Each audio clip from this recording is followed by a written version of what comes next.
Hello दोस्तों, आपका स्वागत है आपके अपने चैनल टॉप सर में। दोस्तों आज हम पॉलिटिकल साइंस के दूसर का चैप्टर लाए हुए हैं। ठीक है, दूसर का चैप्टर कहिए या दूसर का इम्पोर्टेंट क्वेश्चन कहिए, इम्पोर्टेंट पार्ट 2 है जो कि इसमें बात करेंगे। ठीक है, ये इसमें देखिए क्वेश्चन जो है, अब ध्यान से देखिएगा, सारे के सारे क्वेश्चन जो है कि एग्जाम से रिलेटेड है। दल बदल कानून क्या होता है? तो देखिए, दल बदल कानून जो है संसद और विधायकों के लिए बनाया गया था।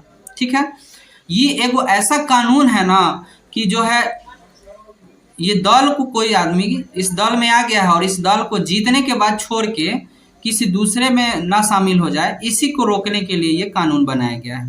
तो देख लेते हैं इसमें, दल बदल कानून संसद और विधायकों के लिए बनाया गया है। ऐसा कानून है जो इन्हें दल बदलने से रोकती है।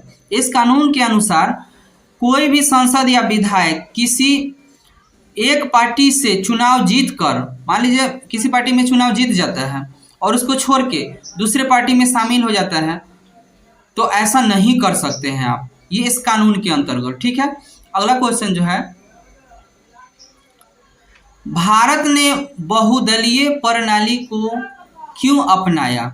तो देखिए क्यों अपनाया, तो ये हम लोग समझते हैं कि जिस देश में दो से अधिक या अनेक राजनीतिक दल होते हैं, उस दल के लोकतंत्र व्यवस्था को बहुदलीय कहा जाता है। कहने का मतलब है कि बहुत सारा दल, राजनीतिक दल, कहने का मतलब है कि यहाँ तो अपने देश में बहुत सारा राजनीतिक दल है, तो जब इलेक्शन होता है तो देखबे करते हैं कि कोई बोलता है कि इस पार्टी को दीजिए वोट, को बोलता है कि इस पार्टी को वोट दीजिए, तो ऐसे सारे दलों को मिला को हम लोग बहुदलीय कहेंगे।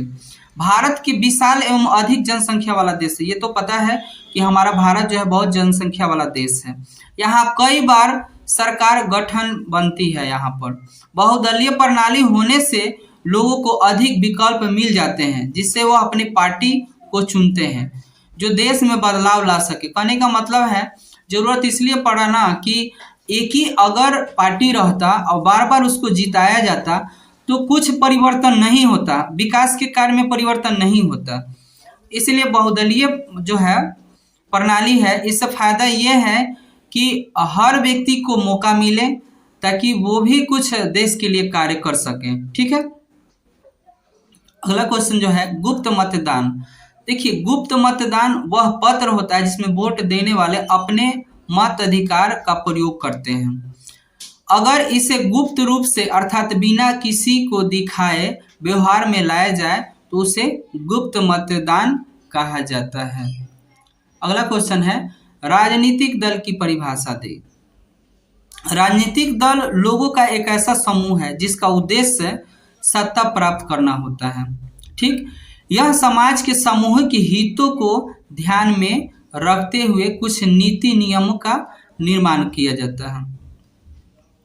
राजनीतिक दल अपने बनाए गए नीतियों और कार्यक्रमों के आधार पर कार्य करता है। ठीक है, अगला क्वेश्चन जो है, दबाव समूह। दबाव समूह से आप क्या समझते हैं? ठीक है, तो दबाव समूह कुछ व्यक्तियों का ऐसा समय होता है जो मानवीय एवं सामान्य उद्देश्य की प्राप्ति के लिए सरकार से कुछ मांग करते हैं, उन्हीं को नीति को प्रभावित करने का प्रयास करते हैं, उसी को दबाव समूह कहा जाता है। ठीक है, राजनीतिक दल को लोकतंत्र का प्राण क्यों कहा जाता है? तो देखिए, राजनीतिक दल को लोकतंत्र का प्राण इसलिए कहा जाता है क्योंकि राजनीतिक दलों के बिना हम लोकतंत्र की परिकल्पना भी नहीं कर सकते हैं।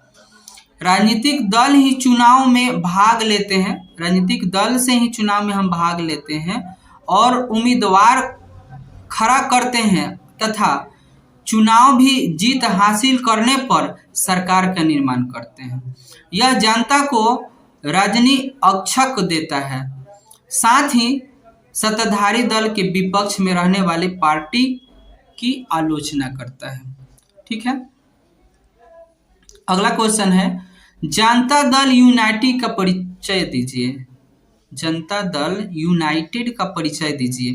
तो देखिए, वर्ष जो है 1999 में शरद यादव के नेतृत्व में जनता दल यूनाइटेड पार्टी का गठन हुआ था। यह पार्टी जनता से अलग होकर बनाई गई थी।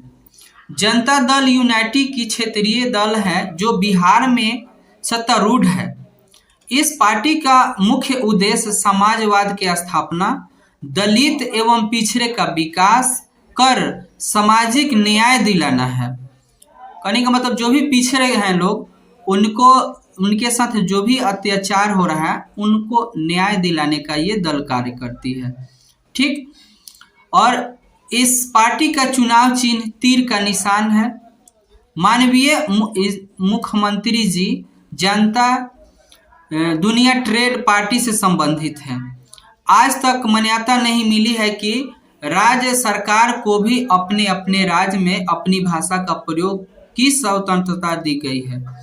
अंग्रेजी का प्रयोग सरकार काम काज में उपयोग करते हैं। चलिए अगला क्वेश्चन है, संघ राज्य का अर्थ क्या होता है? जब किसी देश में शासन चलाने के लिए दूसरे स्तर पर सरकार का गठन किया जाता है तब वह संघ राज्य कहलाता है। कहने का अर्थ है किसी भी देश के शासन चलाने के लिए किसी दूसरे सरकार का गठन करना पड़ता है, दूसरे से लेना पड़ता है सहयोग। संघ राज्य में सर्वोच्च स्तर पर केंद्र की सरकार होती है, प्रांत अपने सरकार होती है और एक लिखित संविधान के द्वारा दोनों स्तर की सरकार के बीच शक्तियों का बंटवारा किया जाता है। अगला क्वेश्चन है, गठबंधन की सरकार में साझेदारी कौन कौन सी है? देखिए, जब केंद्र या राज्य में कई दलों का सहयोग में बहुमत पूरा होने पर सरकार बनती है तो इसे गठबंधन की सरकार कहते हैं। यानी केंद्र और राज्य दोनों मिलके और सरकार बनाते हैं लोग, तो उसको हम कहेंगे गठबंधन के सरकार है। इस प्रकार के सरकार में जितने भी दल मिलकर बहुमत पूरा करते हैं सभी दलों के लोग सरकार में साझेदारी होते हैं। ठीक है। अगला क्वेश्चन है, जिला परिषद के 3 को कार्य बताइए। तो देखिए, जिला परिषद के 3 को काम है। पहला काम है पंचायती समिति या ग्राम पंचायत के अनुदान प्रदान करना। दूसरा का है कि संकट में फंसे लोगों को राहत देने तथा देना हेतु प्रयोग काम करना। और तीसरा का है गांव के हाथों और बाजारों को अधिग्रहण एवं उनका अनुरक्षण करना। ठीक है। अगला क्वेश्चन, भारत को गणतंत्र क्यों कहा जाता है? देखिए, भारत को गणतंत्र इसलिए कहा जाता है क्योंकि यहाँ जनता के लिए जनता के द्वारा शासन है। भारतीय संविधान के प्रस्ताव में भारत को गणतंत्र घोषित किया गया है। ठीक है। अगला क्वेश्चन है, वार्ड परिषद के काम बताइए। तो वार्ड परिषद का काम क्या होता है?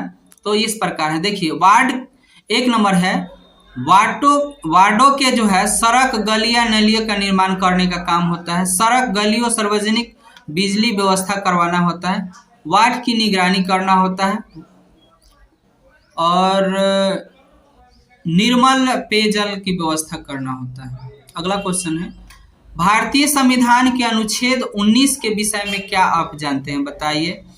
अनुच्छेद 19 के द्वारा भारतीय नागरिकों को स्वतंत्रता का अधिकार है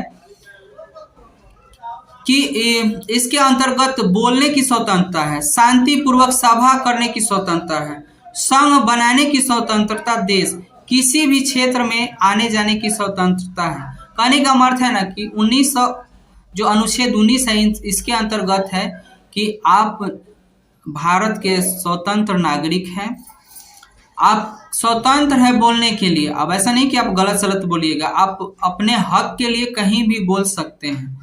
उसके बाद आप किसी भी देश में अपना व्यवसाय है, अपना कारोबार है, तो आप आ जा सकते हैं। ठीक है। इसके लिए आप स्वतंत्र हैं, किसी भी राज्य देश में जा सकते हैं, व्यापार कर सकते हैं। अगला क्वेश्चन है, केंद्र शासित राज्य क्या है? तो भारत में कुछ ऐसे भी इकाई हैं जहां जो जनसंख्या और क्षेत्र में बहुत छीन है, यानी दूसरे राज्य में विलय भी नहीं किया जा सकता। उन्हें कम अधिक उनमें बहुत कम अधिक प्राप्त है।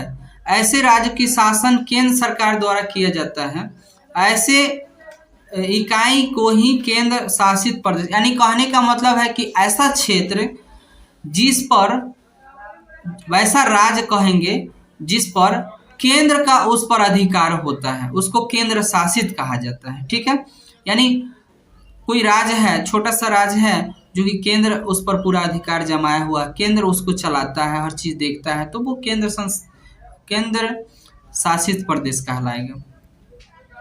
अगला क्वेश्चन है, नगर निगम के कार्य का वर्णन कीजिए। तो नगर निगम का कार्य है इस प्रकार, पहला कार्य है नगर की सफाई, दूसरा का कार्य है पीने की पानी की व्यवस्था, और तीसरा का काम है सड़क निर्माण और उसकी मरम्मत करना, चौथा काम है सड़कों एवं गलियों में रोशनी, और पांचवा कार्य है नलियों की सफाई करना। अगर इस तरह का वीडियो आपको चाहिए तो कमेंट में जरूर बताइए। Thanks for watching.